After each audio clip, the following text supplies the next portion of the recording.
Deutéronome, chapitre 3. Alors nous nous tournâmes, et montâmes par le chemin de Bassan. Et Og, roi de Bassan, sortit à notre rencontre avec tout son peuple pour combattre à Édrei.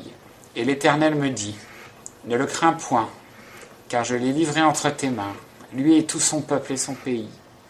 Et tu lui feras comme tu as fait à Sion, roi des Amoréens, qui habitait à Hesbon. Et l'Éternel notre Dieu livra aussi entre nos mains Og, roi de Bassan et tout son peuple. Et nous le bâtîmes, au point qu'il ne lui resta personne. Dans ce même temps, nous prîmes toutes ces villes. Il n'y eut point de cité que nous ne leur prissions. 60 villes, toute la contrée d'Argob, le royaume d'Og en Bassan. Toutes ces villes étaient fortifiées de hautes murailles, de portes et de barres, outre les villes en fort grand nombre qui n'avaient point de murailles. Et nous les vouâmes à l'interdit, comme nous avions fait à Sion, roi de Hesbon, vouant à l'interdit toutes les villes, les hommes, les femmes et les petits-enfants. Mais nous pillâmes pour nous tout le bétail et le butin des villes.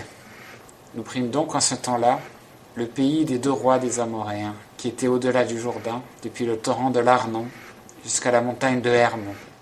Ouvrez la parenthèse. Les Sidoniens appellent l'Hermon Sirion.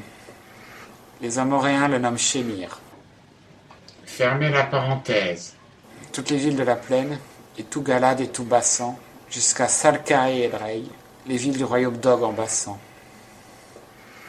Car Og, roi de Bassan, était seul demeuré de reste des Réphaïm, géant. Voici son lit, un lit de fer. N'est-il pas à Rabat, ville des enfants d'Ammon? Sa longueur est de 9 coudées, et sa largeur de 4 coudées, de coudées d'homme.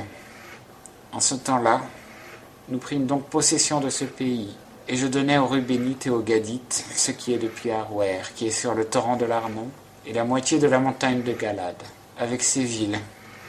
Et je donnai à la moitié de la tribu de Manassé le reste de Galad, et tout Bassan, le royaume d'Og, toute la contrée d'Argob, avec tout le Bassan. C'est ce qu'on appelait le pays des Réphaïm. Jaïr, fils de Manassé, prit toute la contrée d'Argob, jusqu'à la frontière des Guéchuriens et des Maacathiens, et donna son nom au pays de Bassan, en l'appelant les bourgs de Jaïr, nom qu'ils ont eu jusqu'à ce jour.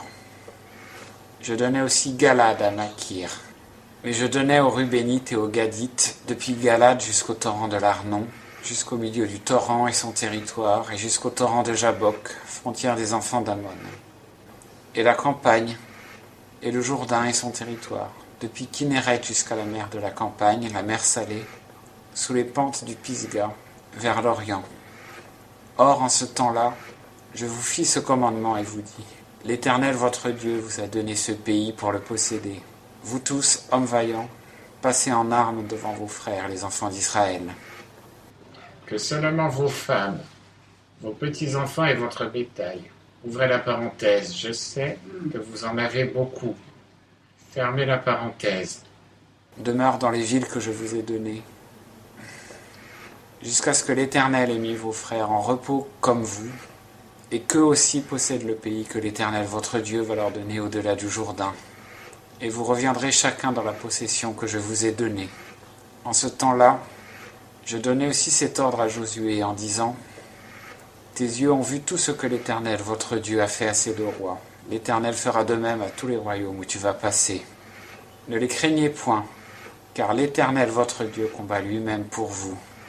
En ce même temps, je demandai grâce à l'Éternel en disant, Seigneur éternel, tu as commencé de montrer à ton serviteur ta grandeur et ta main forte, car quel est le Dieu, dans les cieux et sur la terre, qui puisse faire des œuvres et des exploits semblables aux tiens, que je passe, je te prie, et que je vois ce bon pays qui est au-delà du Jourdain, cette bonne montagne et le Liban. Mais l'Éternel était irrité contre moi à cause de vous, et il ne m'exauça point. Mais il me dit, c'est assez, ne me parle plus de cette affaire. Monte au sommet du Pisga, et lève tes yeux vers l'Occident et vers le Nord, vers le Midi et vers l'Orient, et regarde de tes yeux, car tu ne passeras point ce Jourdain.